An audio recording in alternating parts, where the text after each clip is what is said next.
sini kita akan membahas pengertian teks hasil pengamatan. Kemungkinan kalian semuanya pada pembelajaran sebelumnya sudah belajar tentang teks laporan. Masih ingat teks laporan? Nah, mari kita simak bersama-sama di layar kita. Teks laporan adalah teks yang berisi informasi berdasarkan pengamatan yang sudah dilakukan. Teks laporan itu berisi apa saja? Yang pertama, berisi informasi umum. Yang kedua, kumpulan fakta. Dan yang ketiga, kesimpulan. Nah, selain dari ketiga tersebut, masih ada lagi juga yang namanya ide pokok dari teks informasi. Apa sih ide pokok itu? Nah, di dalam setiap teks itu tentunya ada ide pokoknya. Mari kita lihat pada gambar di samping. Di sini adalah tanaman singkong. Perhatikan contoh teks di sini.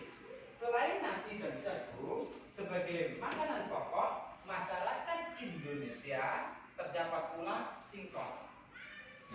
Singkong termasuk tanaman umbi-umbian. Pada tanaman singkong, bagian yang dijadikan makanan pokok adalah umbi akar.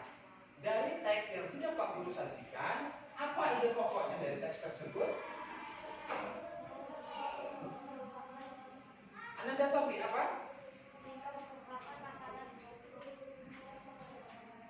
Ya, jadi ide pokok dari teks tersebut adalah singkong sebagai salah satu makanan pokok masyarakat Indonesia. Bisa kalian cara menentukan ide pokok? Oke, nanti di akhir pembelajaran kita akan evaluasi cara menentukan ide pokok.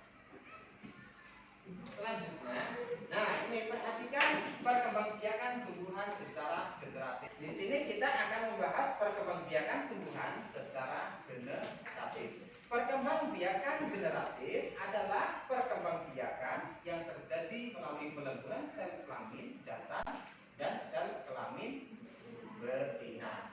Alat perkembangbiakan tumbuhan adalah jadi nama alat perkembangbiakan tumbuhan itu bunga. Di dalam bunga itu ada bagian-bagian bunganya. Dari yang paling atas apa namanya? Benang sari. Oke, selanjutnya ya ini. Perhatikan bagian proses perkembangbiakan generatif berikut.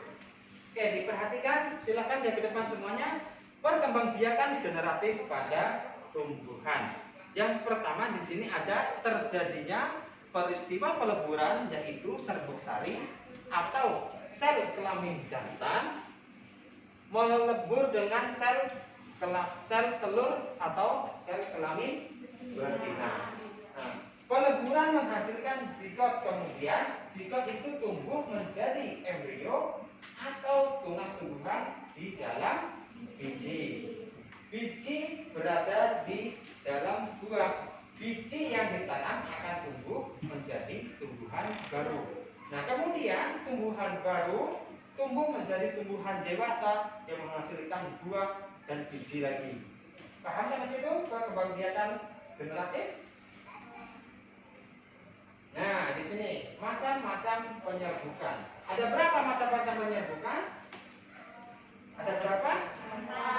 Ada 4 ya. Ada 4 macam penyerbukan. Nah, yang pertama itu ada namanya penyerbukan sendiri. Bagaimana sih penyerbukan sendiri itu?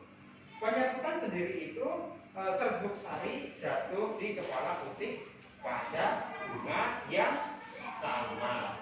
Nah, kalau penyerbukan tetangga, serbuk sari jatuh di kepala putik pada bunga yang masih satu tumbuhan. Terus yang ketiga, penyerbukan silang. Serbuk sari jatuh di kepala putik pada bunga lain yang sejenis tetapi berbeda tumbuhan. Itu yang dinamakan dengan penyerbukan silang, berbeda tumbuhan. Terus yang keempat, penyerbukan batsal. Serbuk sari jatuh di kepala putik pada bunga yang berasal dari tumbuhan yang berbeda varietas. Nah, di sini tadi kita sudah belajar tentang penyerbukan. Perhatikan gambar lagi. Di sini ada gambar hewan. Nah, kira-kira ini hewan apa? Hewan lebah. Apa fungsinya hewan lebah pada tumbuhan? Ya, pintar semuanya. Jadi hewan lebah di sini fungsinya bagi tumbuhan adalah membantu penyerbukan. Apakah hanya hewan lebah saja yang membantu penyerbukan? Tidak, masih ada hewan yang lainnya. Silahkan kalian amati gambar tersebut sebagai contoh. Kalian tuliskan di buku kalian, hewan apa saja yang membantu penyerbukan.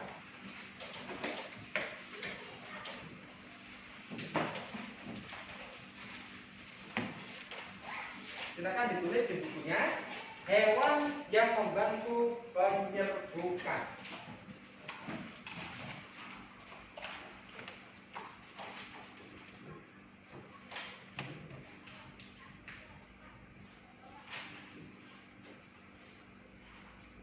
Oke, sudah? Sudah? Oke, sudah. Nah, jadi selain lebah tadi ada beberapa hewan yang membantu penyerbukan.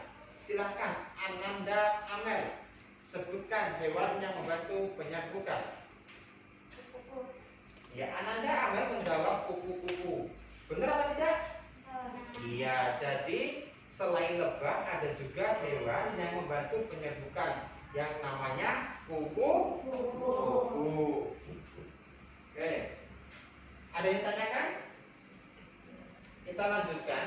Kalau tidak ada yang ditanyakan, nah di sini kondisi geografis dan kehidupan sosial budaya negara-negara di Asia Tenggara. Negara-negara di Asia Tenggara umumnya memiliki kondisi geografis yang sama. Akan tetapi kesamaan kondisi geografis tersebut tidak menjamin kehidupan sosial budayanya pun sama. Nah, jadi keadaan geografis di negara Asia itu ada yang sama. Akan tetapi mereka memiliki kehidupan sosial dan budaya yang berbeda. Nah, ini ada gambar dua negara. Kedua negara berikut terdapat di Asia Tenggara. Ini bendera dari mana? Indonesia. Ini bendera dari mana? Malaysia. Oke, nanti tugas kalian sebutkan persamaan dan perbedaan sosial budaya dari kedua negara tersebut. Nah, itu tugas kalian nanti setelah pembelajaran hari ini, ya. Kalian harus bisa mengetahui perbedaan dari negara-negara yang ada di Asia Tenggara. Oke, nah ini selanjutnya kita kembali ke awal tadi. Ya, masih ingat ide pokok? Oke, ide pokok dalam satu paragraf dapat ditemukan dengan langkah-langkah berikut. Nah, kita di sini akan melakukan evaluasi mengenai ide pokok. Yang pertama, ketika kalian akan menentukan ide pokok, kalian terlebih dahulu harus membaca paragraf dengan sama. Nah, yang kedua, baru kalian temukan kalimat utama dan kalimat penjelasnya.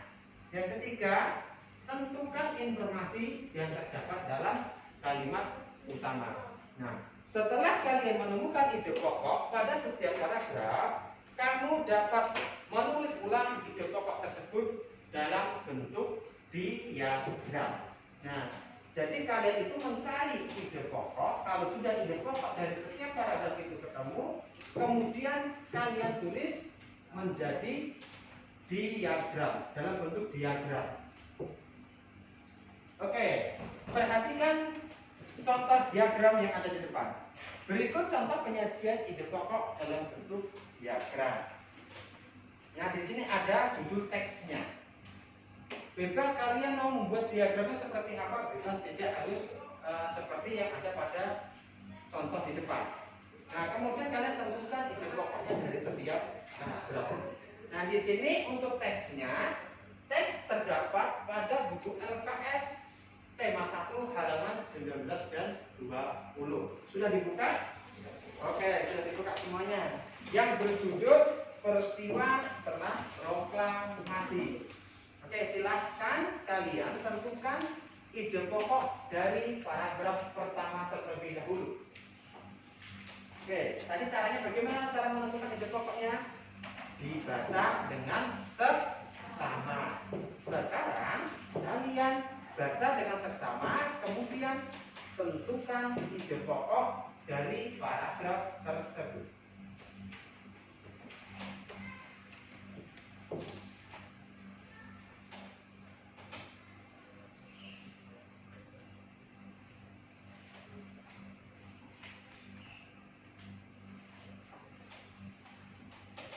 Ada yang sudah? Boleh angkat tangan. Ada yang sudah? Belum? Oke, silakan dibaca terlebih dahulu untuk menentukan ide pokok dari paragraf. Dibaca dengan seksama, dipahami. Kemudian apa ide pokok dari paragraf tersebut?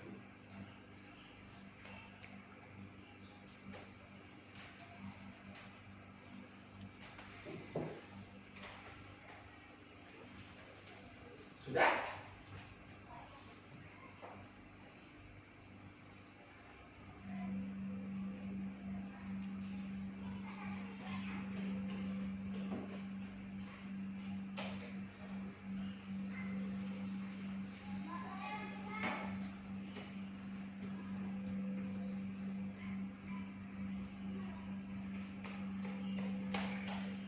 Oke,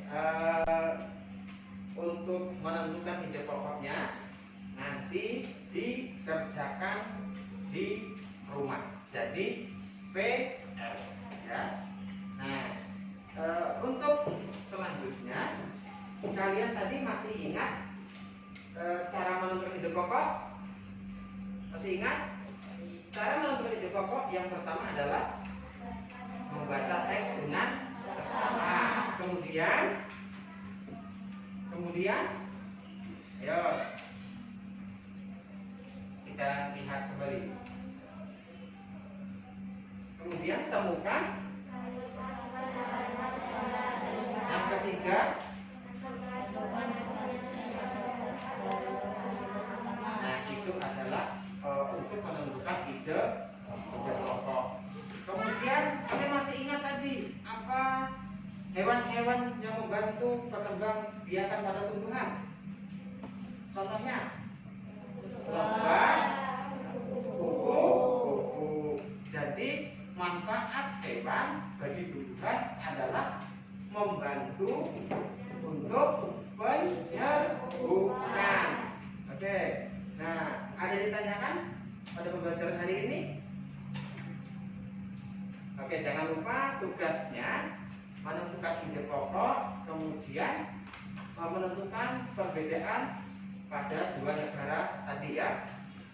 Oke, sebelum kita mengakhiri pembelajaran pada pagi hari ini, silakan dirapikan terlebih dahulu bukunya.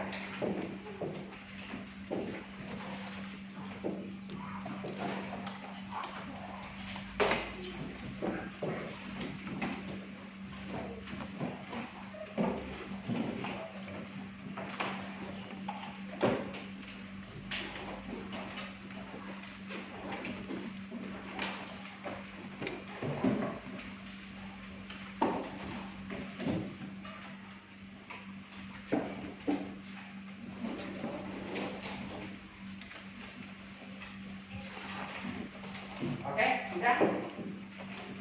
Sudah bukunya? Dimasukkan ke dalam tas ya. Oke, sebelum pulang atau sebelum mengakhiri pembelajaran pada pagi hari ini, marilah kita berdoa bersama-sama. Mudah-mudahan apa yang kita pelajari pada pagi hari ini dapat bermanfaat. Amin. Dan jangan lupa pada pertemuan selanjutnya kita akan membahas tentang makna Pancasila dan Gunakan dasar pola lantai. Oke, sekarang silakan Ananda Sofi untuk memimpin doa penutup.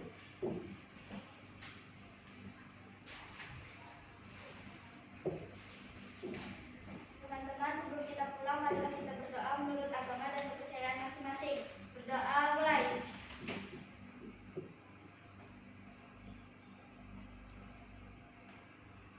Berdoa selesai. Oke, dari Pak Guru. Assalamualaikum warahmatullahi wabarakatuh. Waalaikumsalam.